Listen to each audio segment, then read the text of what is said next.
let's talk about it.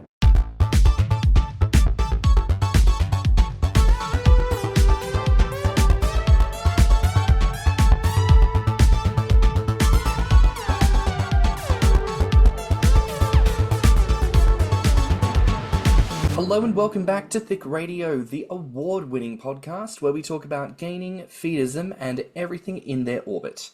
I'm James. And I'm Tim, so let's get into it. Today we're welcoming to the show for the first time, we've got Alejandro. Thank you so much. It's a pleasure to be here with you.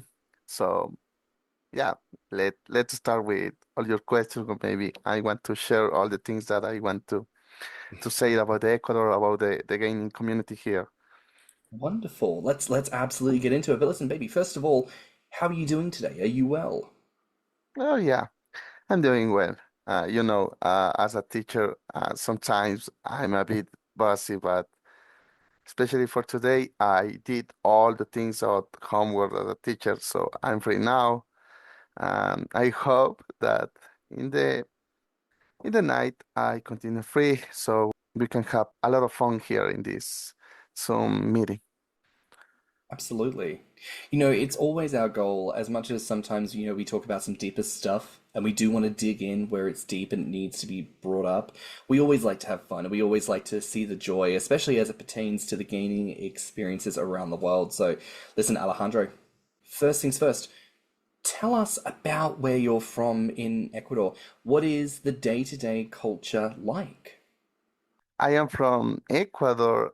Ecuador is a small but beautiful country in South America. I live in the highland region, which is very cold. A lot of mountains here. Also, we have a lot of traditions. People here are very friendly and hardworking. We usually wake up very early, drink our coffee or herbal tea, you know. And that we have a simple breakfast sometimes, but especially when people are getting very fat here too, breakfast bigger and bigger and bigger. Most people work in the morning and spend time with family in the evening. In my case, it's the same. On weekends, we have a lot of activities. We go to the cinema. We travel with family. We go to, a lot of places here that you can enjoy with a lot of activity, especially food activities. Here in Ecuador, food is very cheap. We use dollars, and I think that it could help with that because you can find here a cheap food since $1. I remember that sometimes I send to James some pictures about food here in Ecuador. French fries, for example. The French fries here cost since $1, and that dish is called salchipapa. So a lot of people enjoy that kind of food. Very cheap and very delicious, and obviously very fattening food. Yeah, that obviously here we have a lot of festivals with music and dancing. My country had a lot of traditions. Oh, that's wonderful. Thank you for sharing. And listen, I love that first cab off the rank. You talked to us about the fattening food. I mean, Yeah. it's a conversation that we're having a lot at the moment in typically Western countries that the economy is not looking too great. Food is more and more expensive, and people are getting a lot less for the value of their dollar. So, listen, if there are places in the world where your money goes a bit further for food and the food is, yes, fattening, but also delicious, I think that's wonderful. I think it's wonderful that there are opportunities for the gainers and feedies who are in Ecuador to really indulge and have that opportunity, which is wonderful. One of the things we always like to ask about is misconceptions, stereotypes about places. And I'd be curious to ask you, what would you say is the biggest misconception that people have about Ecuador? Many people think that Ecuador is only the Galapagos Islands. Maybe you know that place, but or maybe that is maybe a hot jungle or a very cold place. But actually, we have four very different regions. The coast region, the Andes, the highlands where I live, the Amazon region, and the Galapagos region. Obviously, each one has its own culture, food, and weather. The highlands is very cold. Now, I don't know, maybe I am on 6 grade centimeters. I don't know. It's pretty cold right now. In counterpart, coast region is very warm, pretty hot, because it's a tropical region. Ecuador is very small, but it's very diverse. I imagine it's not too different from New Zealand because you find a lot of that same type of like wild variances in region and the weather pattern, and they have everything from volcanoes to crystalline, pristine beaches. So yeah, I would assume it's a lot like that, small but wondrous. Yeah, actually, you can travel all around in Ecuador from north to south in like 15 hours, and from east from west, maybe 6 hours. But when you are go from point A to point B, you can enjoy all the weather that I said. You can pass in 1 hour from a very cold weather to a very hot weather, and the changes are pretty amazing. Maybe especially if you are traveling in a plane, you can see the volcanoes. A Cotopaxi volcano, for example, a Chimborazo volcano. Chimborazo volcano is the highest mountain in the world, but if we count since the dip of the earth. You're saying it's the tallest in terms of like from the Oh root of the yeah, mountain to the peak, whereas in like Everest must not be measured yeah. by the same metric. Okay.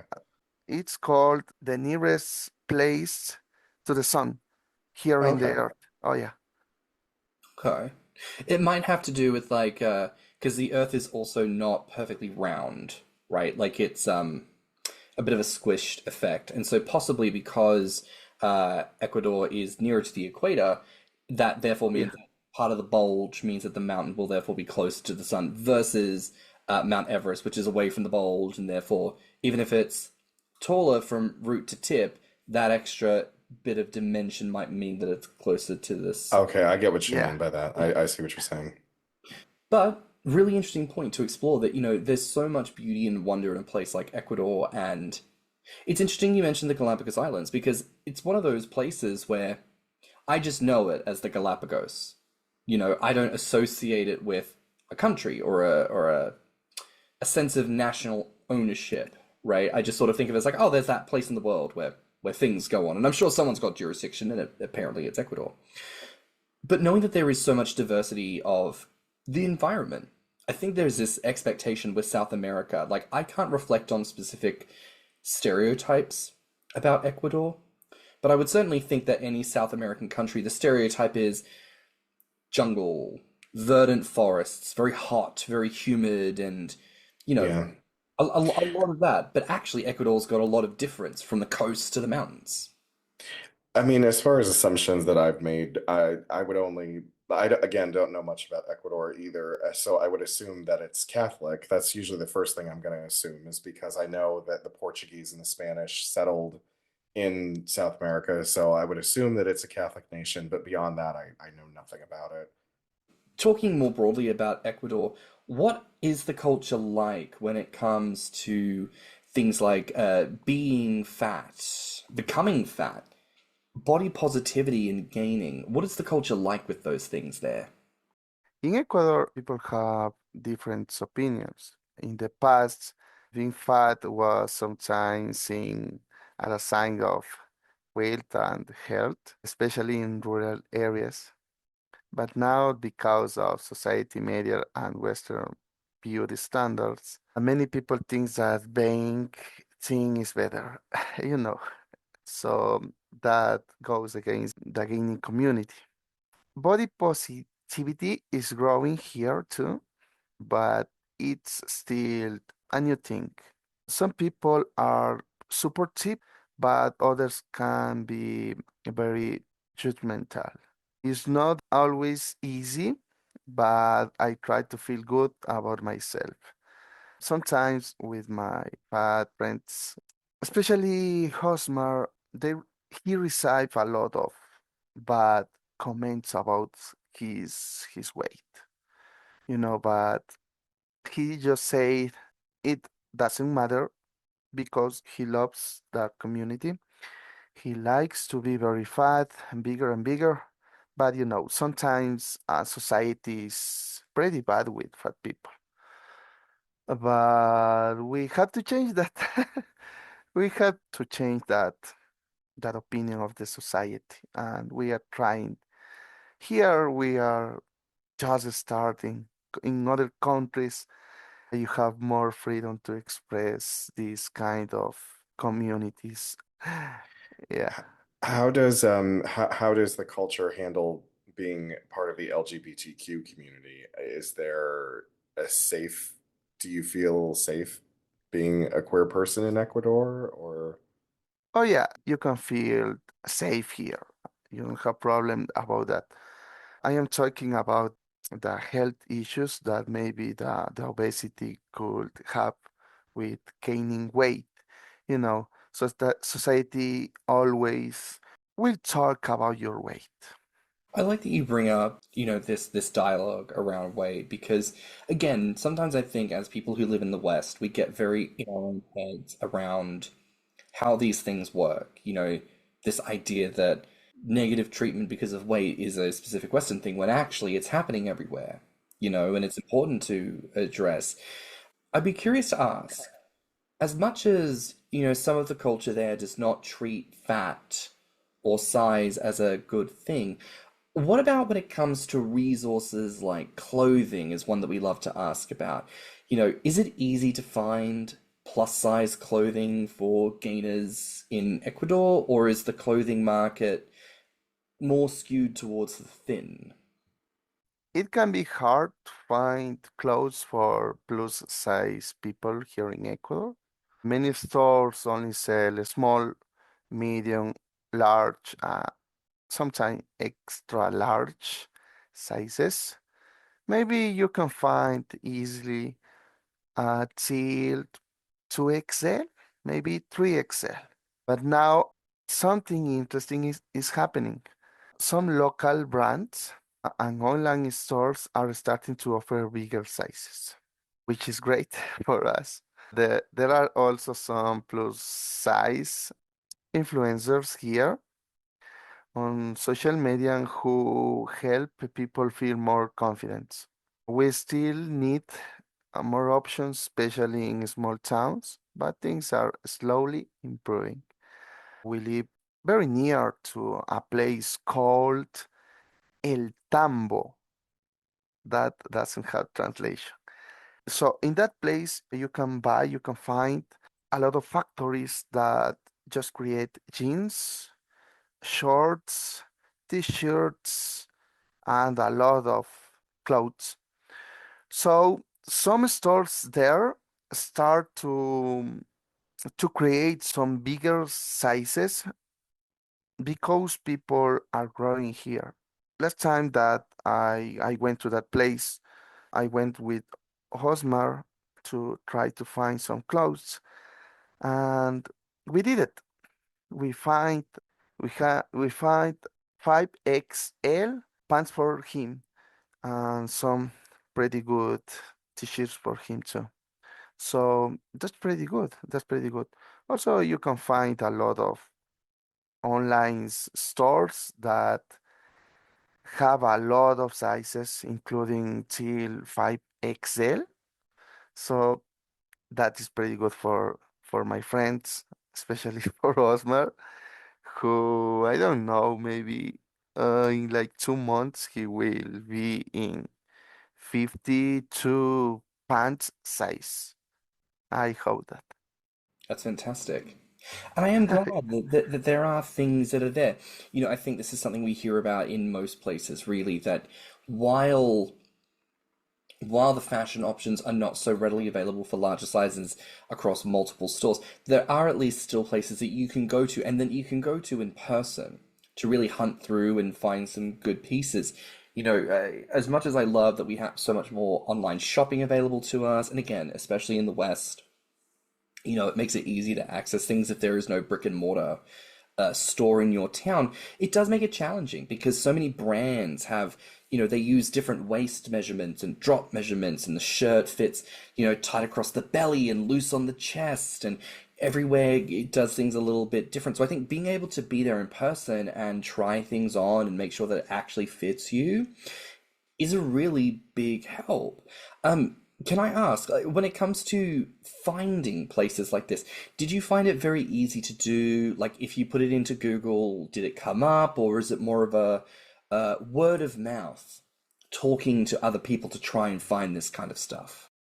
As I said, we live near to a place where there are a lot of factories. So you can find on Google or on Marketplace of Facebook, whatever you want, just write. Maybe, for example, I need a 5XL jeans. So you just write and you find the store that maybe has, and you can go and maybe look the jeans, maybe try it.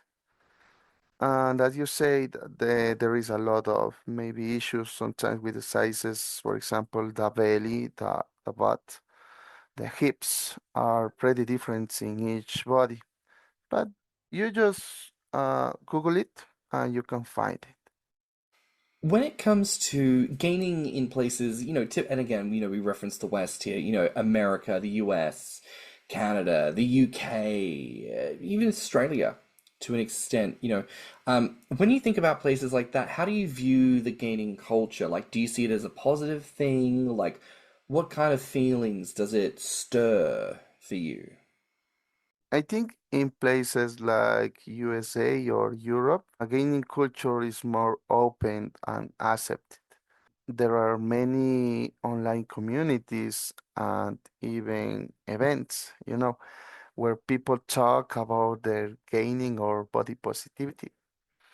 In Ecuador, it is more private. I respect how people in other countries express themselves freely. It gives me hope that one day it will be the same here. As I said, we're just starting. I remember that in several online places about the gaming, if Grommr, I am doing a good pronunciation about that page, Grommr. In that page, I just found like 10 Ecuadorians, no more. Maybe five of them are inactive since like 6 months. I don't know what's happening, but that is the current situation about gaining community here in Ecuador. I know that we could be maybe like 100, maybe more, but I don't know why people just is very shy to find those groups and maybe create an event, be together, talk about a lot of things, a lot of gaining things, and day by day growing as a community here, as a group, and as friends maybe.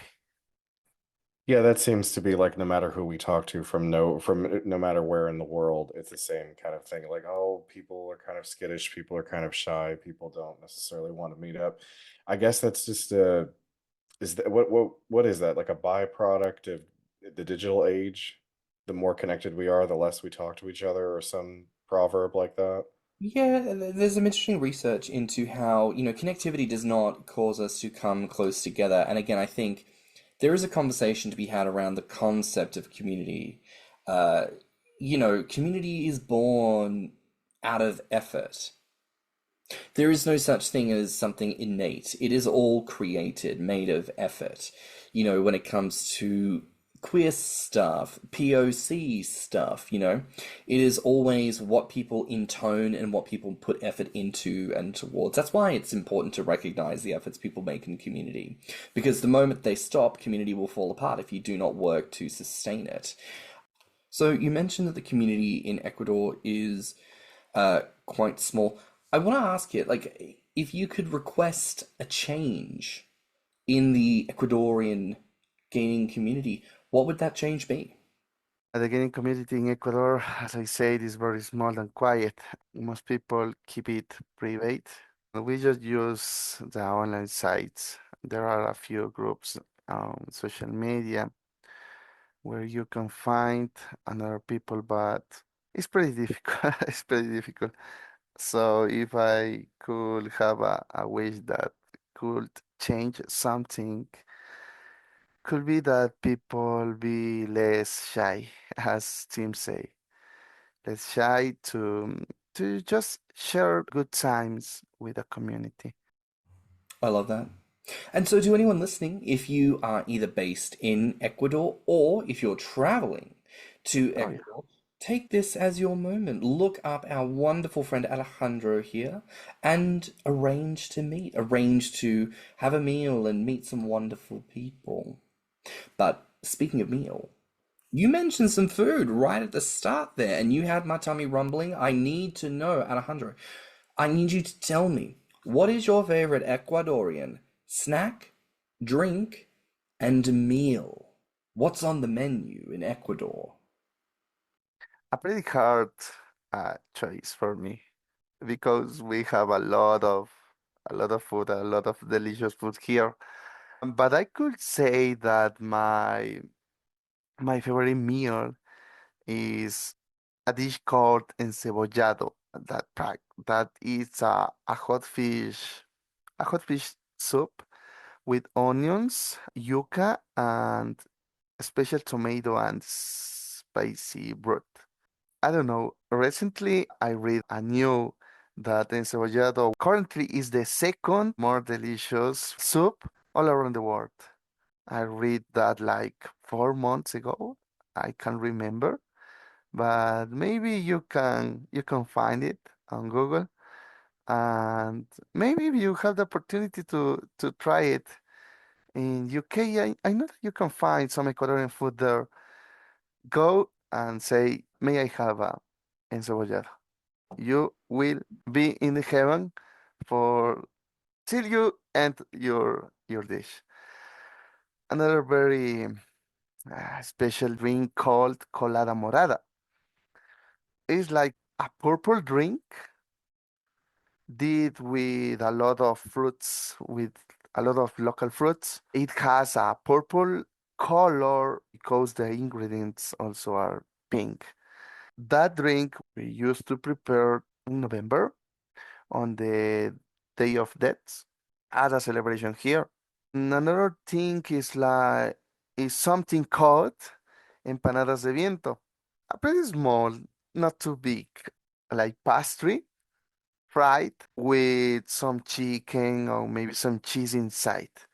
But the flavor is very, very good. 10 over 10. What else? I could say that a thing called fritada that basically is a meal of the pork did with a lot of patience. That meal, you must have like 4 hours to prepare that because the preparation is very slow, but the results are pretty good. In evening in Ecuador, we have as a tradition, as a popular tradition, we have a very heavy dinners here. Being honest, I know why Ecuadorian people are getting very fat. Maybe is for that reason. Because we can find a lot of dishes, a lot of plates with white rice. Basically, the 99% of the Ecuadorian menu will have rice, rice, and rice, white rice. So maybe for that, in the evening, you can go and eat something called guatita, that is a very delicious food prepared with meal, fried chicken, some stick things, and with a very delicious sauce. And the drinks, I think that the drinks will need a special meal to talk about it because we have a lot of drinks with alcohol and without it. I can say that I have a special or my favorite plate, my favorite food here in Ecuador, but I just enjoy the food. And I could say that encebollado, colada morada, fritada, hornado, and a lot of more things that are very delicious here in Ecuador. What about desserts? I'm a huge sucker for dessert. So like, anything like what would be like the best dessert that I could order while I'm there? Best dessert. We have a thing called arroz con leche, rice with milk, could be the literal translation. I don't know, maybe if you know what I am talking about. Is it similar at all to there's a dish in Thailand. It's like sticky rice and mango is kind Uh, of I would assume that your version is just a little bit like saucier maybe because of the milk. oh yeah, it's pretty sweet. It has coconut flavor sometimes. Yeah, that the flavor maybe change because, everybody puts their own flavors on it. That sounds delicious. You've set me up with a full day's worth of eating right there, and I am hungry. My goodness, that all sounds fantastic. I'd be curious to ask, because for so many of us, media is very influential. So many of us can reference back to characters we've seen in movies, in TV shows, many of whom were fat. And for some of us, we reflect and we understand this was the beginning of inspiration, this love of fat. And so I'd love to know, when you were growing up in Ecuador, was there anyone on TV, men, women, cartoon characters? Was there anyone who was fat, who when you were quite young you looked at and you said, I like that? So yeah, I start to get interested in gaining few years ago. At first, it was just curiosity, but later it began to enjoy the idea to being bigger and feeling comfortable with my body. There weren't any famous Ecuadorian characters who influenced me directly, but I was inspired by seeing maybe local people who live proudly and confidently, no matter their size. But the cartoons I watch on my TV are a different story because you can find a lot of cartoons that just eat and eat and eat and got bigger, bigger, bigger. I can remember some Bugs Bunny characters in on the show. I remember that a dog start to eat with another small doggy, and he just start to eat and eat and eat and eat, and became very obese. Maybe that could be my first thing about gaming that I watch on TV. It's different for everybody. It's kind of like Yeah. snowflakes, you know. It's like we all have these individual, like, some of us, it was cartoons in the 90s. For some of us, it was Willy Wonka's Chocolate Factory. For others, it was, I mean, just any number of things. It's one of those weird things about being a human where your brain sees something at some point in your life and files it away for future reference. And then I suppose around puberty is when all the real switches start getting turned on, and all of a sudden this little fascination comes back in a big way. Oh yeah. I remember too that when I was a child, I saw some programs, and after that, I feel I don't know. Now I am. What is that feeling like? Feel a bit horny, maybe. I don't know if I could use that word, Yes, please but do. maybe, We are an yeah. open podcast. Speak your mind, speak your truth. Okay, so maybe those moments were my first time that I felt horny, maybe. So to control that feeling, I just walk around the house and see that anybody are inside.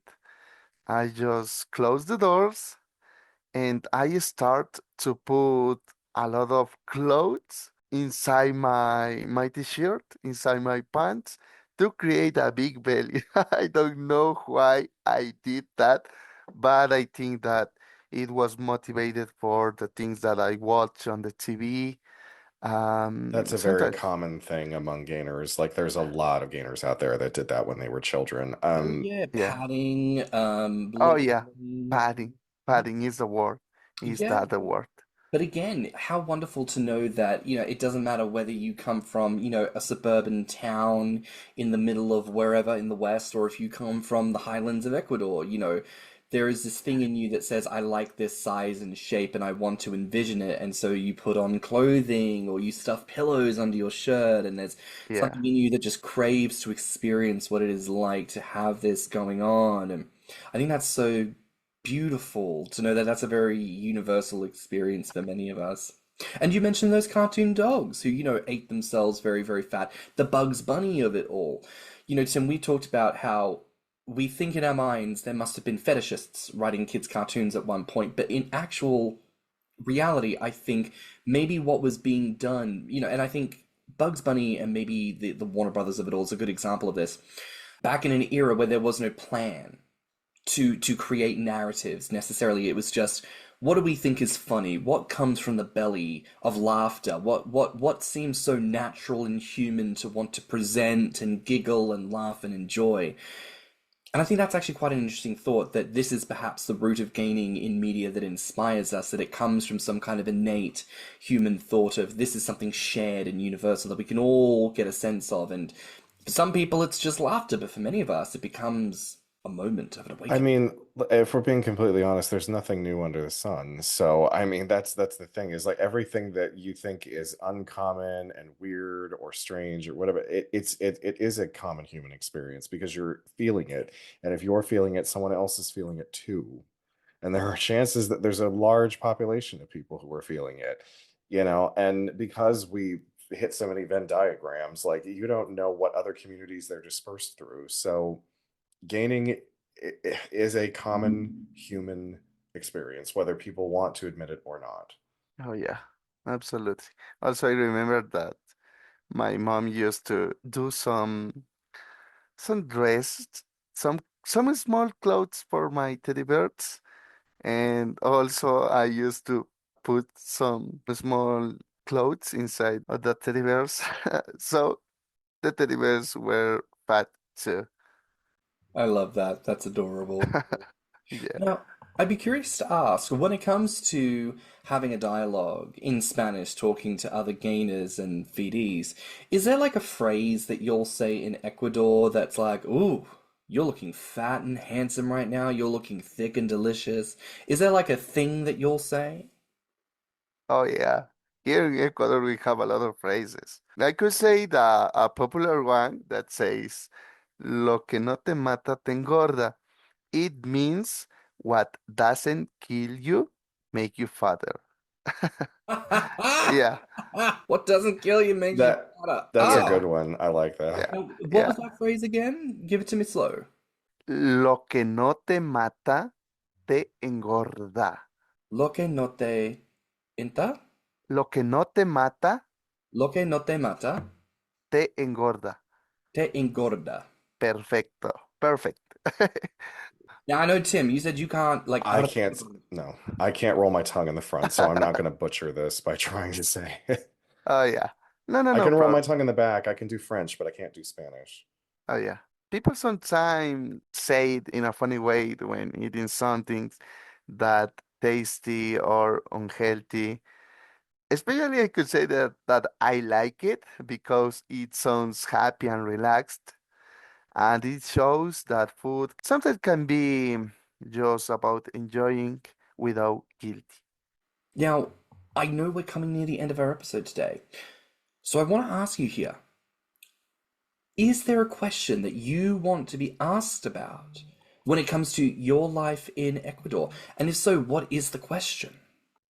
Here in Ecuador, as I said, there is a person who is a representative here, but maybe if I could find more people to share this beautiful community, the gaining, about the gaining, I could share all my knowledge with them. Maybe if they are asking for more information, maybe I could be the first person that that could create a community, a fat community here in Ecuador. You never know until you try, and necessity is the mother of invention. So. Oh yeah, maybe if you have the opportunity to travel to Ecuador, do it. We have a lot of friendly people in all regions, not especially in coasts, highlands, Amazon, or Galapagos. Just come and meet a small country with four words. That was a phrase the tourism government used to use. And I am planning to travel to Chile the next November. I know that Oasis, maybe do you like Oasis, the group, the Oh, the Gallagher's band. brothers? Are they playing? Oh Okay. yeah, yeah, they will have a tour. So I love this band. So I did a promise that when I had opportunity, I must to go to a concert. Now I have the opportunity. They will have a concert in Chile on November, so I'm gonna travel there. And I was talking with a really obese guy of that city, and he said, "Yeah, I want to be fit by you." Sorry. That's wonderful. Yeah, I think that also Steam said travel and have new experiences, but I don't know. It's my first time traveling to do this kind of things. So maybe do you have some tips that you can say to a beginner traveler? If you're going to travel for a gainer meetup, I would assume that you have been talking to the other person or other peoples that you're going to meet up with at some point. And I don't know what you're going to do about your lodging, but if, like, say if you really want to go to a Grommr, but you would have to travel to go there and you still wanted privacy, you could get a motel room somewhere because any city or town it's being held in is going to have some kind of cheap lodging available. So that way you still have like a safe place. You know what I'm saying? Like you still have a place to put your luggage, anything that's valuable that you brought with you, and you have somewhere to return to so that you don't feel pressured to remain somewhere that you're uncomfortable. Traveling in general, airports in the United States are crowded. They are well, I mean, I'm saying that, but there's a lot of upheaval going on at the moment, so I don't know if that's going to remain that Well, way. airports are However, busy everywhere. airports are busy anyway, and you have to go through a lot of security, and you're going to be expected to take your shoes off, your belt off, basically strip your body of all metal. Yes, so Oh I yeah, think the yeah. advice maybe there is if your flight is booked for a certain time, let's say it's 3 in the afternoon, people always say get there early. Yeah. For me, if it's an international flight, for me personally, I feel comfortable being there 4 hours early. But that also is, I live in London. We do have a lot of major airports, and a lot of traffic comes through those Oh yeah. airports. So for me, 4 hours means that even if there are delays, even if there are queues, that's okay.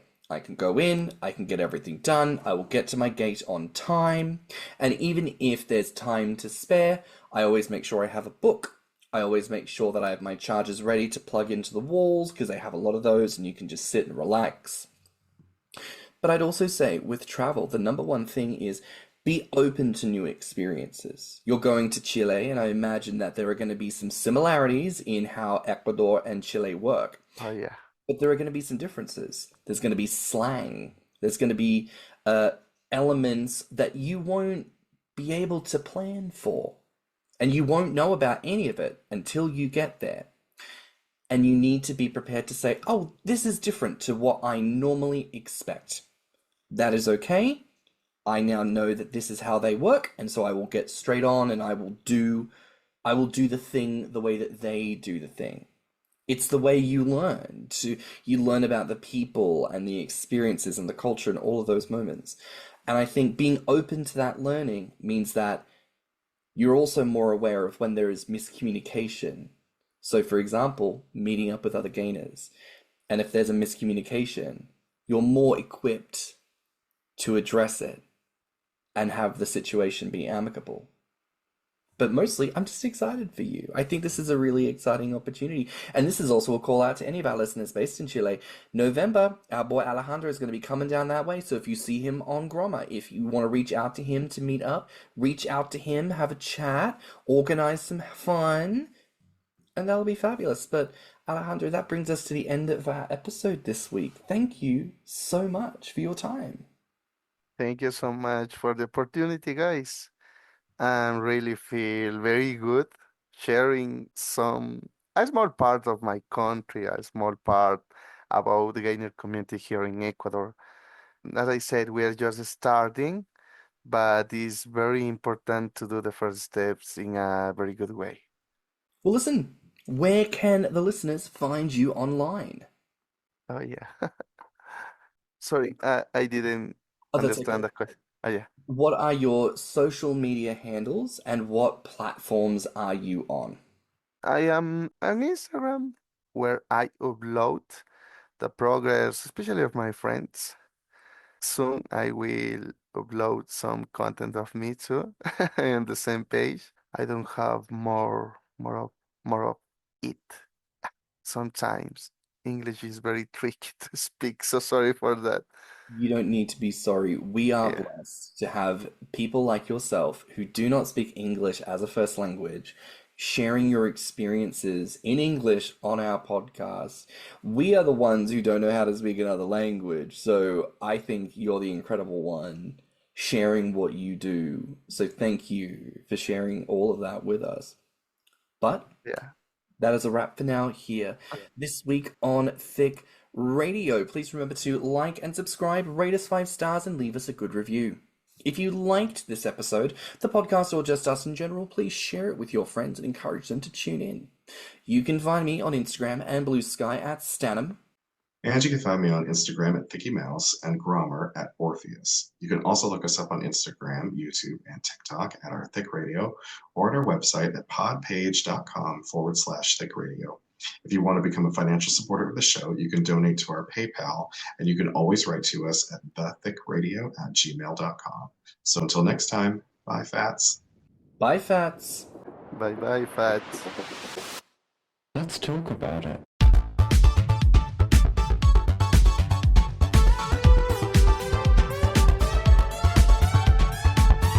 Thicc Radio is a Spotify podcast Artwork, media design, editing, and production by James Heinzen. with original theme music by CYMK.